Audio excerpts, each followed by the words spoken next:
o Sol.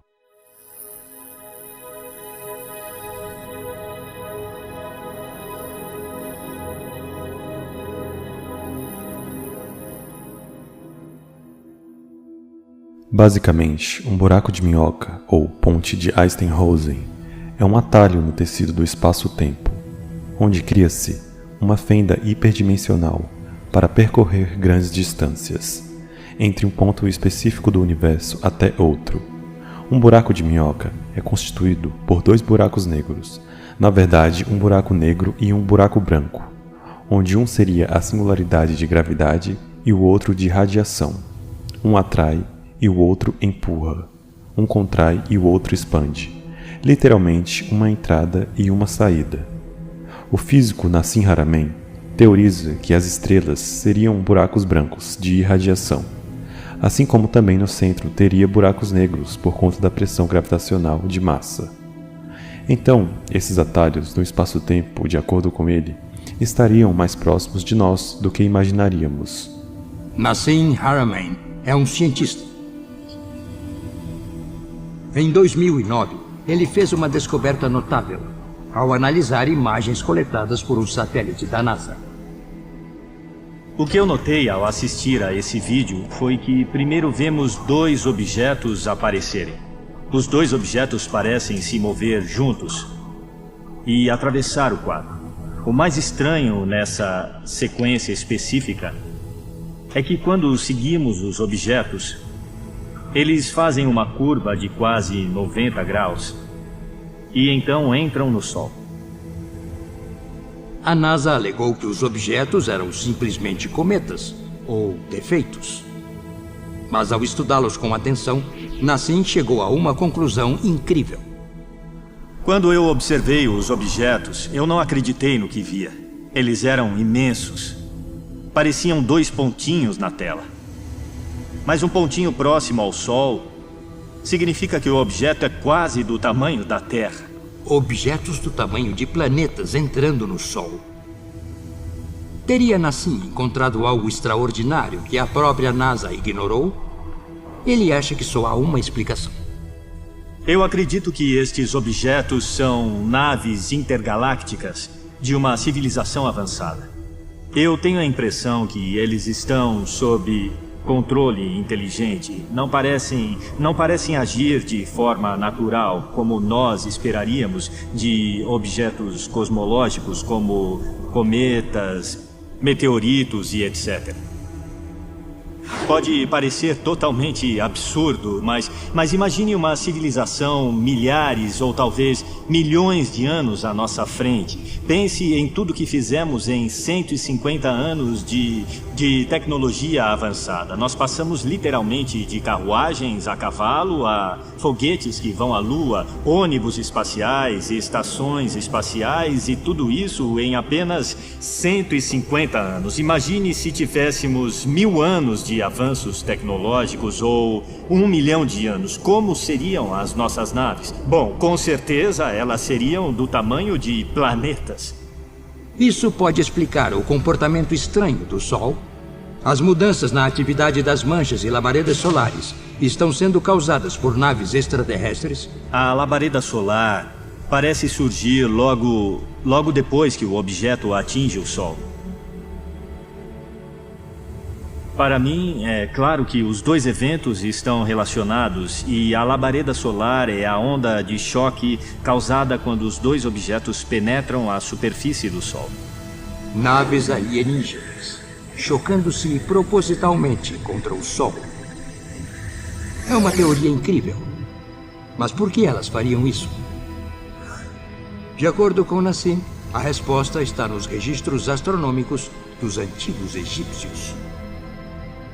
Analisando os dados de civilizações antigas do mundo inteiro, todas falam sobre os deuses do Sol.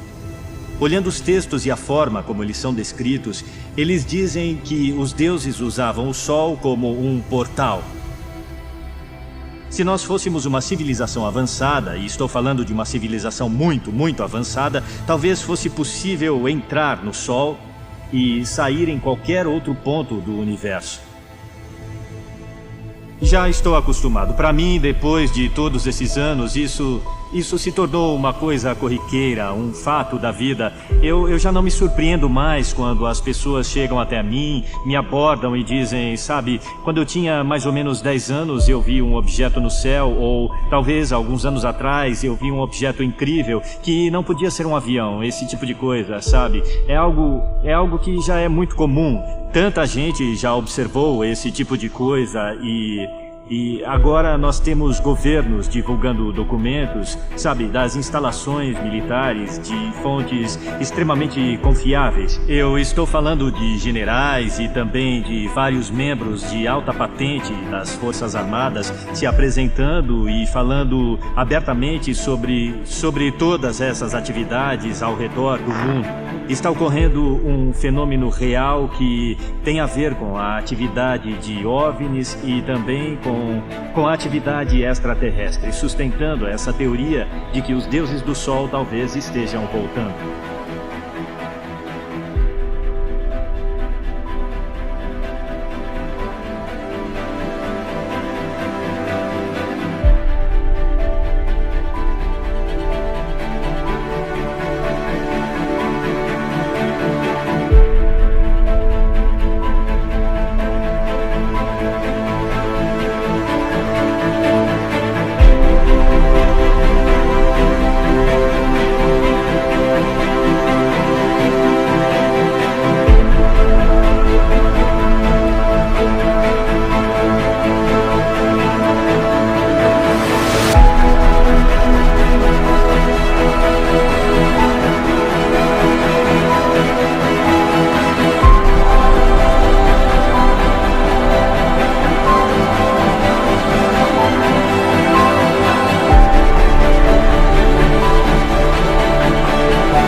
Und ich war begeistert von Nassim und er war wieder begeistert von meiner Arbeit und so kommt man eben zusammen und ich war vor allem glücklich, endlich einmal auch mit einem Top-Wissenschaftler Informationen austauschen zu können und ich bin der Meinung, wenn man Informationen gibt, dann kann man auch Informationen erhalten und wie ich Nassim die Fotos geschickt habe ich ihn 2 Tage später angerufen und habe ihn gefragt, Nassim, hast du dir die Bilder angeschaut? Sagt er, welche Bilder? Sage ich, du bist ein guter Freund, ich habe dir Bilder geschickt. Habe ich gesagt, schau einmal nach. Dann hat er gesagt, ja, wait a minute, hat nachgeschaut. Dann hat er 3 Minuten nur mehr gesagt, oh my God, oh my God. Und ich habe gelacht, weil ich gewusst habe, wie ich die Bilder gesehen habe, habe ich gleich gewusst, da muss ich Nassim fragen, weil das geht genau in seine wissenschaftliche Theorie. So, you know, here in this piece, for instance, first of all, the piece look very much like the vehicle that is portrayed on it. So the Das piece Objekt itself selbst schaut aus wie ein UFO. and the object is obviously arriving in the solar system. We see planets around it. The sun here, it's flaring quite strongly.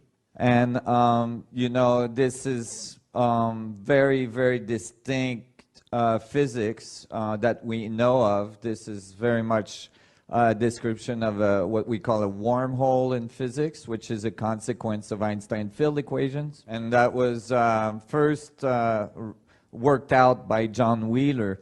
And, you know, what's really remarkable here, first of all, you know, these pieces, usually in many of the pieces that Klaus and I have been looking at for some 20 years or 25 years, you know, there's a certain amount of interpretation that has to be done, a certain amount of decoding. Basically, you know, usually there's a certain amount of interpretation that has to happen, but here there's no interpretation needed. It's pretty clear. This is obviously a spaceship that is coming out of what we call a wormhole.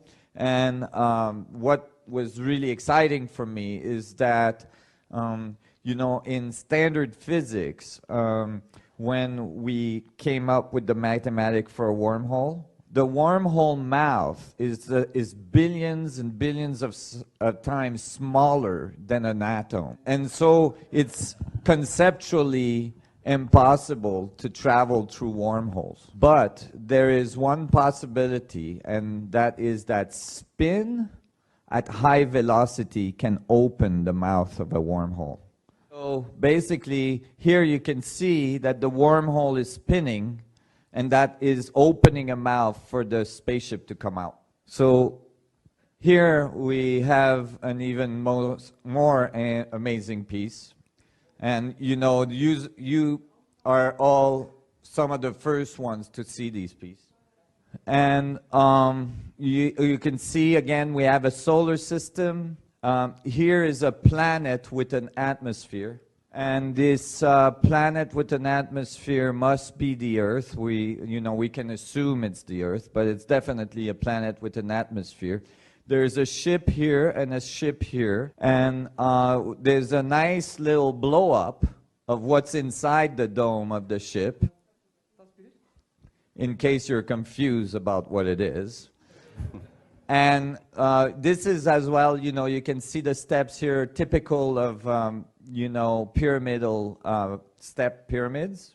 And here we can see that this ship is following a comet that is coming at the Earth, or at least at the planet that's here. And you can see that this UFO, right, which you can see is moving at high velocity, is doing something to push the comet. So this could be a representation of an event either in our past or in our future. So a very interesting piece as well. Okay, so here we have other pieces. Again, we have a solar system. The sun is very clear here. We have a planet with an atmosphere. We have another planet here. And we've got an ascending ship here, another one down there, and then one inside the sun flare. And as you will see in my conference, I'm going to show you the mathematics and the reason why it may be appropriate to think of the sun as a doorway to travel through our through our galaxy and even in our universe. And the ancient people always called it a doorway. So here we see a UFO coming out of the sun, very specific.